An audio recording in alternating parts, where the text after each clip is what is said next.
ഇന്നെന്തോ ഭയങ്കര വിഷമം പോലെയല്ല. എൻ്റെ കൂടെ ഉണ്ടായിരുന്ന 2 പേര് ഇന്ന് രാവിലെ അവരുടെ നാട്ടിലേക്ക് പോയി. അവരെ രാവിലെ തന്നെ ബസ് കയറ്റി വിട്ട്. യാത്രകളിൽ ഇങ്ങനെയാണ് കേട്ടോ, ഒരുപാട് നല്ല നല്ല ആളുകൾ വന്നു ചേരും, എന്നിട്ട് ഒരുപാട് നല്ല നല്ല ഓർമ്മകൾ സമ്മാനിച്ച് അവരങ്ങ് പോകും. അതുപോട്ടെ, ഞാനിപ്പോൾ എവിടെയാണെന്നറിയോ? മനാഗോൺ എന്ന് പറയും.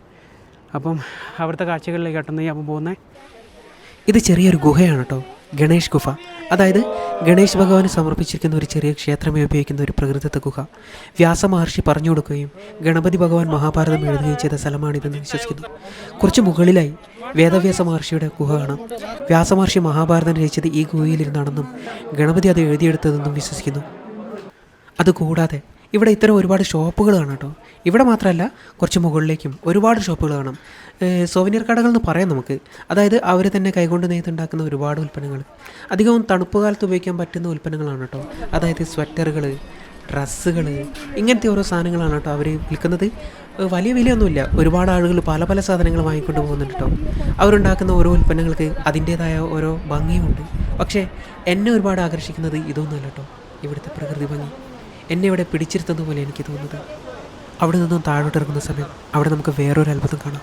എന്താണെന്നല്ലേ, പറഞ്ഞുതരാം. ഇവിടെ നിന്നും അപ്രത്യക്ഷമായി ഭൂമിക്കടിയിലൂടെ ഒഴുകി പ്രയാഗ്രാജിലെത്തുന്ന സരസ്വതി നദി.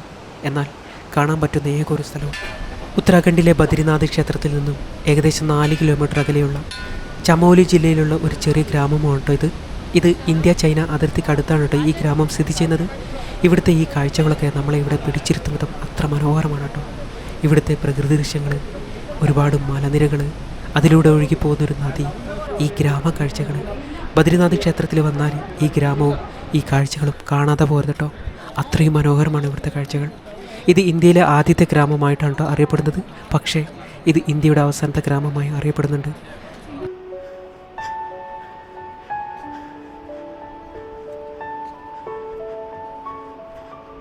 ഇതുകൊണ്ട് നിങ്ങൾ ബദ്രിനാഥ് വരികയാണെങ്കിൽ ഇതൊരിക്കലും മിസ് ചെയ്ത് കേട്ടോ.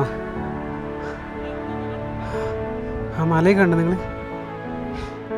എന്ത് ഭംഗിയാണ്. ബദ്രിനാഥിൽ നിന്ന് വീണ്ടും ഞാൻ മനാ വില്ലേജിലേക്ക് തന്നെ വന്നിരിക്കുകയാണ് കേട്ടോ. ഇപ്പോൾ ഞാൻ ഒറ്റയ്ക്കേ ഉള്ളൂ. കൂടെ ഉണ്ടായിരുന്ന 2 പേർ അവരുടെ നാട്ടിലേക്ക് പോയി. ഇനി എൻ്റെ ഒറ്റയ്ക്കുള്ള യാത്രയാണ്. അവർ കൂടെ ഉണ്ടായിരുന്നെങ്കിൽ അടിപൊളിയായിരുന്നു കേട്ടോ. പക്ഷേ എന്ത് ചെയ്യാൻ. ഇപ്പോൾ ഞാൻ വീണ്ടും ഇവിടെ വന്നതിൻ്റെ കാരണം എന്താണെന്നറിയോ? ഇന്നലെ ഞങ്ങൾ ബദ്രിനാഥ് ക്ഷേത്ര ദർശനമൊക്കെ കഴിഞ്ഞ് ഏതാണ്ട് ഉച്ച കഴിഞ്ഞിട്ടുണ്ട് ഇവിടെ എത്തുമ്പോൾ. അതുകൊണ്ട് ഒരു സ്ഥലത്തേക്ക് പോകാൻ കഴിഞ്ഞില്ല. മനാ വില്ലേജിൽ നിന്ന് ഏതാണ്ട് 5 കിലോമീറ്റർ ദൂരമുള്ള ഒരു ട്രക്കിംഗ്, ഒരു വാട്ടർഫോൾ കാണാൻ, വസുധാര വാട്ടർഫോൾ. പ്രകൃതി ഭംഗിയാൽ മനോഹരമായ ഈ സ്ഥലത്തെ കാഴ്ചകൾ എൻ്റെ മനസ്സിൽ എന്നും ഉണ്ടായിരിക്കും.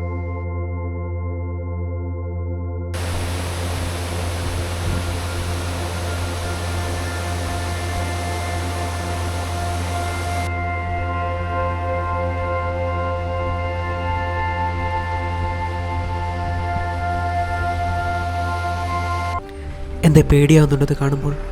ഉത്തരാഖണ്ഡിലെ ബദ്രിനാഥിലേക്കുള്ള വഴിയിലുണ്ടായ മണ്ണിടിച്ചിലാണ് കേട്ടത്. കഷ്ടിച്ചൊരു ബസ്സിന് പോകാൻ മാത്രം കഴിയുന്ന ഭാഗങ്ങൾ. ബദ്രിനാഥിലേക്കുള്ള ഏക വഴിയും ഇത് തന്നെയാണെന്ന് തോന്നുന്നു. ഇങ്ങോട്ട് വരുമ്പോൾ കണ്ടതിനേക്കാൾ എത്രയോ റോഡ് നന്നാക്കിയിട്ടുണ്ടപ്പോൾ ഈ ഭാഗങ്ങളെക്കുറിച്ചാണ് ഞാൻ എൻ്റെ കഴിഞ്ഞ വീഡിയോയിൽ പറഞ്ഞത്. തുംഗനാഥ എന്ന ക്ഷേത്രത്തിലേക്കുള്ള യാത്രയിലാണ് കേട്ടോ.